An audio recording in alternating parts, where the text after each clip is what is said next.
고성관 부대표님이 공급 측면에 대해서 얘기해 주셨고 지금 데이터 센터에서부터 수요 측면을 계속 말씀드리고 있습니다. 오늘 지식산업센터 114의 조지훈 대표님께서 지식산업센터의 수요 측면에 대해서 발표해 주시겠습니다. 저희 프롭테크 포럼의 회원이기도 하십니다. 박수로 맞이해 주세요. 네, 안녕하십니까. 지식산업센터 발표를 맡고 있는 아리파트너 대표 조지훈입니다. 오늘 제가 발표할 주제는 데이터로 보는 지식산업센터의 현재와 미래인데요. 먼저 저희 회사의 간단한 소개 영상 먼저 보시겠습니다.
오늘 제가 발표할 순서입니다. 먼저 저희 회사가 가지고 있는 데이터 먼저 소개해드리고요. 지식산업센터란 무엇인가?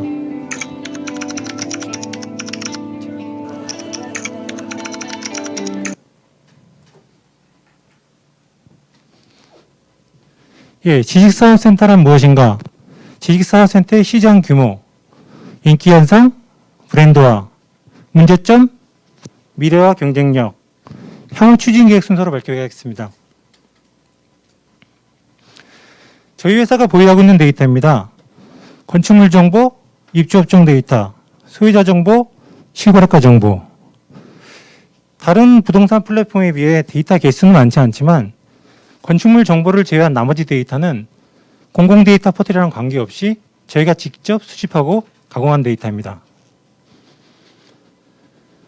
건축물 기본 정보고요. 전용 면적, 공용 면적, 전용률. 특별히 추가한 거는 문의가 많아서 관리 사물 정도. 모바일에서는 카카오맵이랑 티맵으로 길안내 서비스도 하고 있습니다. 초기에는 부동산 정보도 넣었었는데요. 넣어달라 빼달라 자꾸 다툼이 많아서 지금은 삭제했습니다. 실거래가 서비스입니다. 저희가 지식사업센터는 최초죠. 데이터 기준은 연면적 3,000평 이상, 사옥, 임대건물, 지하층, 근생은 제외했습니다. 작년 11월에 처음 서비스했고요. 올해 2월에 한 번 업데이트했습니다. 5월부터는 매월 업데이트할 예정입니다. 지식사업센터에서 여기 알고 계신 분들 많으실 텐데 생소한 분들 위해서 좀 가산동, 구로동 기준으로 좀 쉽게 설명드리겠습니다. 1980년대만 해도 가산동 구로동에는 구로공단이라고 있었죠. 그 굴뚝형 공장이라고 했죠, 그게. 그때 초기에 이제 한창 그 수출 많이 할 때는 수출 기업이다, 산업 여군이다, 국가 기반 산업이라고 칭찬하더니 1990년대 들어서 좀 먹고 살만해지니까 이제 환경 문제, 인구 문제 때문에 좀 구박을 하기 시작하죠. 그래서 공해를 유발시키고 도심 공기질을 저하시킨다고 정부에서 지방 이전을 유도합니다. 근데 대형 공장이다 보니까 아무래도 생산 설비 때문에 이전하기 쉽지 않죠. 그래서 1990년대 중반 정도에 정부가 아주 강력한 조치를 내립니다. 공업용수를 5년 뒤에 단수한다는 예고를 합니다. 그러자 공업용수를 사용하는 대형 공장들은 어쩔 수 없이 구로공단에 쫓겨난 거죠. 그 자리에 이제 보다 친환경적인 건물 짓죠. 제조업 위주로 받게 되는데요. 취득세, 등록세 100% 감면, 중소기업 육성자금도 지원해주고요. 저금리 대출도 지원해주고요. 그렇게 유치하게 된 게 아파트형 공장입니다. 근데 들어가 보니까 비슷한 업종끼리 모이다 보니까 시너지 효과가 납니다. 뭐 부품 조달도 쉽고 콜라보도 좀 잘 되고요. 근데 처음에 애초부터 제조업 위주다 보니까 다른 기업들이 좀 질투를 하죠. 형평성 문제도 제기하고. 거기에다가 벤처, IT 기업들이 폭증하다 보니까 수요가 많이 발생하게 됩니다. 그러자 정부에서 산지법을 개정해서 입주업종을 추가합니다. 뭐 지식 서비스, IT, 벤처, 정보통신. 최근에는 콜센터까지 추가했고요. 2010년에는 아파트형 공장 이름이 없어지고 지식사업센터로 바뀝니다. 그리고 지금 같은 경우는 국가산단 일부 지역을 제외하고는 소음, 악취, 진동이 발생하는 경우 입주도 할 수 없습니다. 가산동 구로동에는 지식센터가 많아지다 보니까 지하철역이 촌스럽다고 이름도 바꿔버립니다. 가리봉역에서 가산 디지털한 지역, 뭐 구로공단역에서 구로 디지털한 지역. 다음은 지식사업센터 시장 규모를 설명드리겠습니다. 저희도 건축허가 건수보다는 건축허가 연면적을 기준으로 보고 있는데요. 2014년도부터 건축허가 연면적이랑 사용 수익 건수를 정리한 그래프입니다. 마찬가지로 연면적은 3,000평 이상이고요. 이 데이터 같은 경우는 산업단지공단 팩토리온이라는 사이트에 다 기록이 되어 있는데요. 매월 건축허가 정보를 업데이트하고 있습니다. 그런데 약간 건축허가가 취소된 거나 중복된 거를 관리하지 않아서 좀 수정해서 사용하셔야 됩니다. 다음은 지식사업센터 소유 현황입니다. 서울, 경기, 인천에 있는 지식사업센터 62,000개 표본이고요. 작년 12월 자료입니다. 법인 같은 경우는 평균 2개, 개인 같은 경우는 1.3개 정도씩 소유하고 있습니다. 법인이랑 개인을 구분한 데이터지만 실질적으로 성수동 같은 경우는 개인이 직접 지식센터를 건설해서 전체를 임대하는 경우도 있습니다. 그리고 30개 이상 소유한 법인들도 많죠. 건축, 설계, 뭐 엔지니어링, 광고 대행사들이요. 근데 지식센터 요즘 이렇게 핫 이슈고 인기가 높을까요? 일단 저희는 세 가지 관점에서 봤습니다. 실입주 기업, 투자자, 임차 기업. 기업의 입장에서는 일단 분양가가 저렴하고요. 취득세 50% 감면, 재산세 37.5% 감면. 담보대출 비율이 80%나 되죠. 어떤 다른 부동산에 비해 특혜죠. 중소기업이니까요. 그리고 2.7% 전후의 낮은 금리, 평당 8,000원 전후의 낮은 관리비, 거기에다 중소기업 육성자금까지 지원해주죠. 기업 입장에서는 괜찮은 상품입니다. 2014년 서초구 양재동에서 의왕시까지 이전한 기업입니다. 분양을 받았는데요. 이때 포인트가 의왕시에서 기업을 유치하기 위해서 600억 원 예산을 책정합니다. 3년 동안 이자를 지원해 준 거죠. 이 기업 같은 경우는 3년 동안 절약가 금액이 약 1억 5천만 원. 지원을 받지 않더라도 괜찮죠. 6년 동안 약 2억 8천만 원. 처음에 이전할 때는 직원들 퇴사한 직원도 있고 반대도 많았는데 고정비용이 감소하다 보니까 급여도 인상해주고 직원도 추가로 뽑고 하니까 지금 분위기가 굉장히 좋습니다. 기업의 입장에서는 고정비용도 감소시킬 수 있고 나중에 양도세까지 볼 수 있으니까요. 안 할 이유는 없죠, 실질적으로. 다음은 요새 많이 들어오는 투자자입니다. 임대인이죠, 임대인. 임대인이 행복하려고 그러면 좋은 임차인을 만나야죠. 제일 걱정하는 부분은 또 월세 밀리는 거, 공실 생기는 거죠. 근데 지식사업센터가 조건이 딱 좋습니다. 임차인이 기업이니까요. 계약기간이 일단 깁니다. 그리고 체납도 적고요. 마찰 공실도 낮은 편이고요. 영업할 때 그걸 적극 활용하죠. 안정적인 임차인, 통장에 따박따박. 공실은 얘기를 안 하죠. 분양을 못하니까. 이 실제 케이스였는데 초기 6개월 동안 공실이었습니다. 그럼에도 5년간 평균 수익률이 10% 정도 됩니다. 지금 뭐 투자해도 괜찮다 생각하실 수 있겠는데 이건 2014년에 분양받은 경우고요. 지금은 가격이 올라서 한 6% 정도 되는 것 같습니다. 다음은 임차인의 관점입니다. 라스트 마일 다 떠나서 제일 중요한 부분은 임대료입니다. 똑같은 건물에 관리비 포함해서 평당 33,000원. 강남 인텔리전트 빌딩 관리비 수준이죠. 국내 기업도 좋아하지만 외국계 기업도 많이 좋아합니다. 이 베바스토 같은 경우는 분당에서, 페르텍 같은 경우는 서초구 양재동에 이전했습니다. 여기서 지식산업센터만의 재미있는 특징 두 가지만 말씀드리겠습니다. 일단 거래가 활성화되려면요 5년이 넘어야 됩니다. 처음에 취득세를 감면받기 때문에 5년 안에 매각을 하게 되면은 취득세를 추징합니다. 임대사업자를 제외하고는 매물이 많이 나오지 않습니다. 5년 동안은.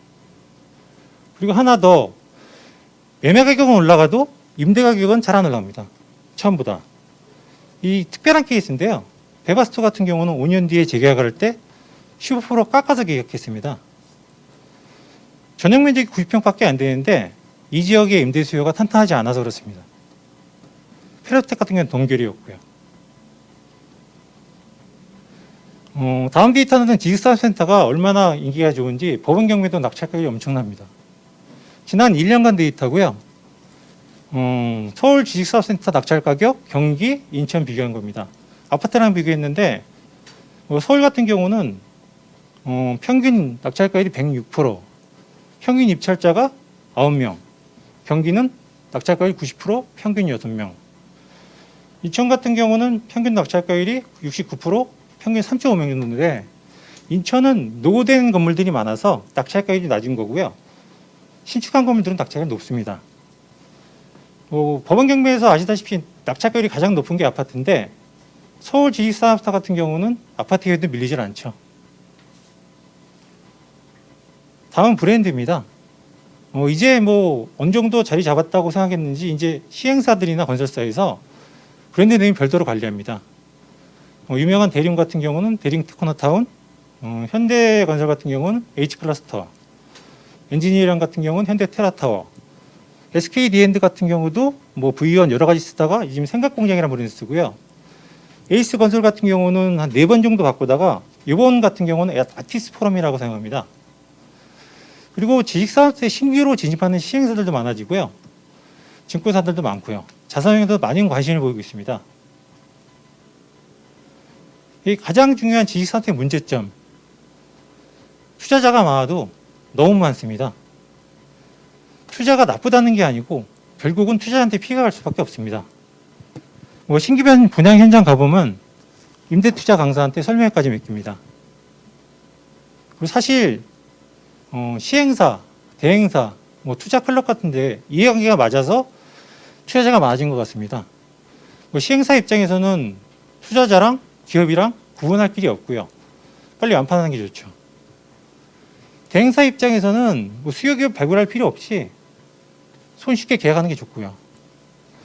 인터넷 블로그, 유튜브 가보면 달인, 왕, 신들 이렇게 해가지고 투자클럽 유도하면서 한꺼번에 몰려가서 분양받고 그렇습니다. 지금요. 그래서 요즘 같은 경우는 시군구에서 조금 관리를 강화하는 것 같습니다. 산업단지공단은 별도로 하고 경기도 같은 경우는 이번에 특별관리 지침을 내려서 입주업종 외에는 고발 조치한다든지 원칙적인 걸 진행하고 있습니다. 그리고 일부 시행사 같은 경우는 아예 전매까지 제한하는 경우도 있고요.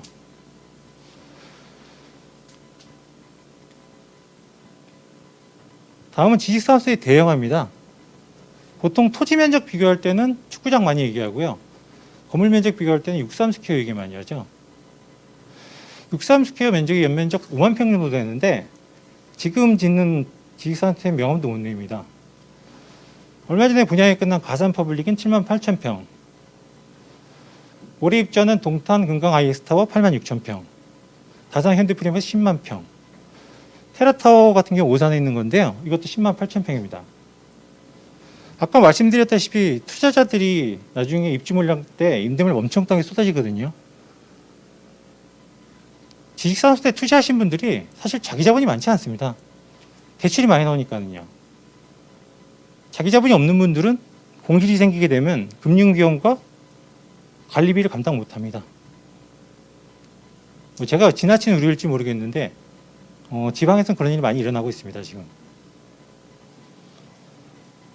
그럼 지식사업센터는 미래는 어떻게 될까요? 먼저 기업의 입장에서 살펴보겠습니다. 지식사업센터의 본질이 뭘까요? 주인이 누군가요? 기업입니다. 분양을 받던 임차를 받던 사용자는 기업입니다. 좌측 하단 그래프 보시면은 중소기업이 전체의 89% 차지하고 있습니다. 다들 2개 호실 이하를 가지고 있죠. 어느 정부나 중소기업에 대한 정책을 유지하기 때문에 꾸준히 그 혜택은 유지할 것 같습니다.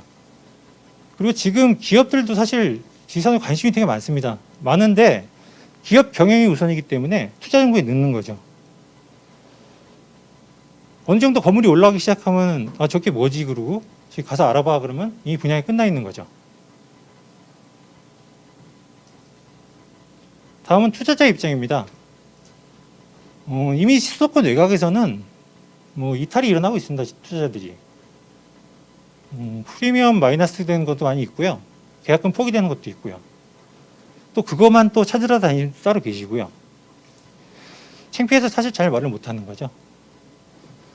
서울 같은 경우도 괜찮지 않나 그러는데 지금 불과 몇 년 사이에 분양 가격이랑 매매 가격이 엄청나게 올랐습니다.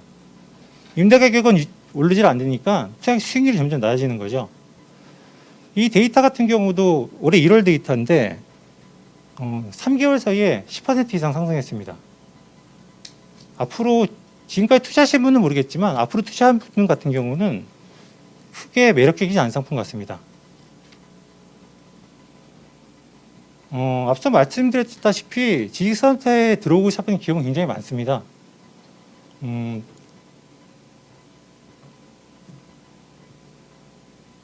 기본적으로 대기업 자회사들도 있고 상장회사들도 있고요.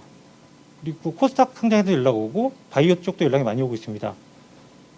이 데이터 같은 경우는 입주업종을 분석한 데이터인데 좀 성동구하고 시흥시를 비교한 데이터입니다. 성동구 같은 경우는 정보통신, 과학기 좀 발달했고 건축 설계, 엔지니어링이 좀 발달했습니다. 시흥시 같은 경우는 제조업 비율이 굉장히 높죠. 아까 말씀드린 구로공단에서 이전도 많이 했습니다. 기계하고 장비 업종이 되게 많습니다. 금속 가공, 제조. 그럼 경쟁력을 갖추기 위해서 어떻게 할까요? 좀 새로운 시도를 전 많이 해야 된다고 생각합니다. 이 좌측 화면이 가산동의 이제 쉐어하우스고요. 우측 같은 경우는 요새 수원에서 좀 인기를 끌고 있는 라이브 오피스입니다. 좀 새롭고 신선한 시도죠. 지식사업센터 같은 경우 지금 천편일률적으로 광고를 하고 있거든요. 칼로리 복충률이, 스마트한 설계, 드라이브인, 사통팔달. 좀 기업에게 맞는 부동산 상품으로 변화한다 그러면은 충분히 경쟁력이 있을 것 같습니다. 마지막으로 저희 회사의 앞으로의 창구 계획입니다. 저희가 지금 실거래가 정보까지밖에 제공을 많이 못하고 있는데요. 앞으로는 건물별 임대료하고 건물별 수익률까지 전체 투명하게 공개하겠습니다. 그리고 작년 11월에 저희가 데이터 바우처 지원 사업을 통해 가지고 실거래 서비스했는데 준비가 되지 않은 상태 서비스하다 보니까 올해까지 2번밖에 못했습니다. 근데 지금은 시스템 개발이 완료돼서 이미 적용 중에 있고 매월 업데이트할 예정입니다. 그리고 협업입니다. 여기 지금 프로테크 기업 회원사 2곳이랑 지금 협업 진행하고 있고요. 앞으로도 서로 윈윈할 수 있는 구조의 비즈니스라 그러면 언제든지 환영하고 있습니다. 마지막으로 저희가 지금까지 해왔던 경험을 바탕으로 PM도 올해부터 진행하고 있습니다. 좀 관심 가지고 지켜봐 주십시오. 감사합니다. 저는 가리봉역이 가디역으로 구로공단역이 구디역으로 이렇게 바뀐 게 이 지식산업센터 덕분인지 몰랐네요. 잠시만요. 지식산업센터에 대해서 질문하실 게 있으면 지금 시간이 많이 지나서 딱 하나만 받아보겠습니다. 예, 지식 그러면 없으니까 금방 하나만 짧게 말씀드릴게요. 지금 성수동의 분양가가 뭐 1900, 2000까지 간다는 얘기를 들었는데요. 그 정도 되면 강남에 뭐 뒤에 있는 이면도로의 오피스 수준이 되는데 앞으로도 그렇게 계속 올라가는 게 시장성이 있다고 보시나요? 방금 말씀드린 것처럼 기업 입장에서는 좀 어렵습니다. 어려운데 얼마 전에 저희가 증권회사 쪽에서 의뢰를 한번 받은 적이 있었는데 최초로 자기네들이 2천만 원 이상 하면 어떻겠냐는 의견을 받았거든요. 근데 저희가 사실 직접적으로 접촉하는 사람들은 영업사원인데 2,200이라고 하겠다는 사람이 많이 있습니다. 아직까지는요. 2,200이요? 예. 수익률은 나오지 않습니다. 아까 말씀드린 것처럼. 그러면 엔드 유저가 이제 자기가 직접 쓰는 걸로 들어가야 되겠군요. 지금 투자자밖에 없습니다. 네. 예, 그러면 지식산업센터 저희가 좀 더 많이 하면 좋겠는데 지금 좀 시간이 많이 지난 관계로 지식산업센터에 대해서 발표해 주신 조준 대표님께 감사의 박수 드리겠습니다.